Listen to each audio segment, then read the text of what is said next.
അതിജീവനത്തിന്റെ പുതിയ വഴികൾ തേടുകയാണ് കാസർഗോഡ് പുല്ലൂരിലെ 46-കാരനായ സുധീഷ്. അപ്രതീക്ഷിതമായി അരയ്ക്ക് താഴെ തളർന്ന് കിടപ്പിലായെങ്കിലും വാട്സാപ്പിലൂടെ ലോട്ടറി വിറ്റ് ഉപജീവനമാർഗം കണ്ടെത്തുകയാണ് സുധീഷ്. വിദഗ്ധ ചികിത്സ ലഭിച്ചാൽ ഒരുപക്ഷെ സുധീഷിന് പഴയ ജീവിതത്തിലേക്ക് മടങ്ങിപ്പോകാൻ കഴിയുമെന്നാണ് ഡോക്ടേഴ്സ് പറയുന്നത്. 5 വർഷം മുൻപ് സുധീഷിന് നെഞ്ചുവേദന വന്നു. കാഞ്ഞങ്ങാട്ടെ സ്വകാര്യ ആശുപത്രിയിലെത്തി ചികിത്സ തേടി. പരിശോധനയിൽ പ്രശ്നങ്ങളൊന്നും കണ്ടെത്തിയില്ല. ഗ്യാസ് എന്നു കരുതി ആശുപത്രിയിൽ നിന്ന് ഇഞ്ചക്ഷൻ വെച്ചു. തിരിച്ച് വീട്ടിലെത്തി അന്ന് രാത്രി കിടന്നുറങ്ങി. പിന്നീട് അങ്ങോട്ട് സുധീഷിന് എഴുന്നേറ്റ് നടക്കാൻ കഴിഞ്ഞിട്ടില്ല.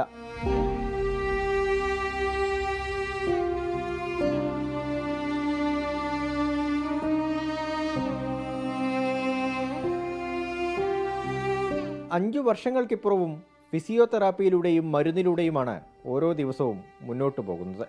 ജീവിതം പാതി മുറിഞ്ഞുപോയെന്ന് തോന്നിയെങ്കിലും തളർന്നിരിക്കാൻ സുധീഷ് തയ്യാറല്ല. വാട്സപ്പിലൂടെ ലോട്ടറി വിറ്റാണ് സുധീഷ് ഉപജീവനമാർഗം കണ്ടെത്തുന്നത്. ലോട്ടറി വിൽപ്പന ഇപ്പോൾ വരുമാന മാർഗം.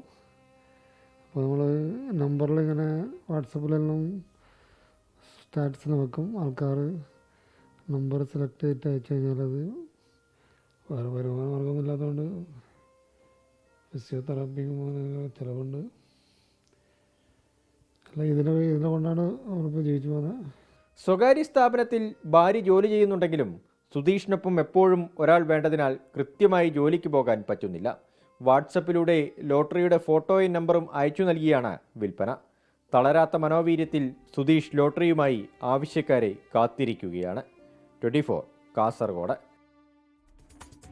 ലോകത്തെവിടെയായാലും ഏത് സമയത്തും 24 വാർത്തകളും ഓഗ്മെന്റഡ് റിയാലിറ്റി പാക്കേജുകളും എക്സ്പ്ലെയിനറുകളും വിശദമായി കാണാൻ ഞങ്ങളുടെ യൂട്യൂബ് ചാനൽ നിങ്ങൾക്ക് സബ്സ്ക്രൈബ് ചെയ്യാം.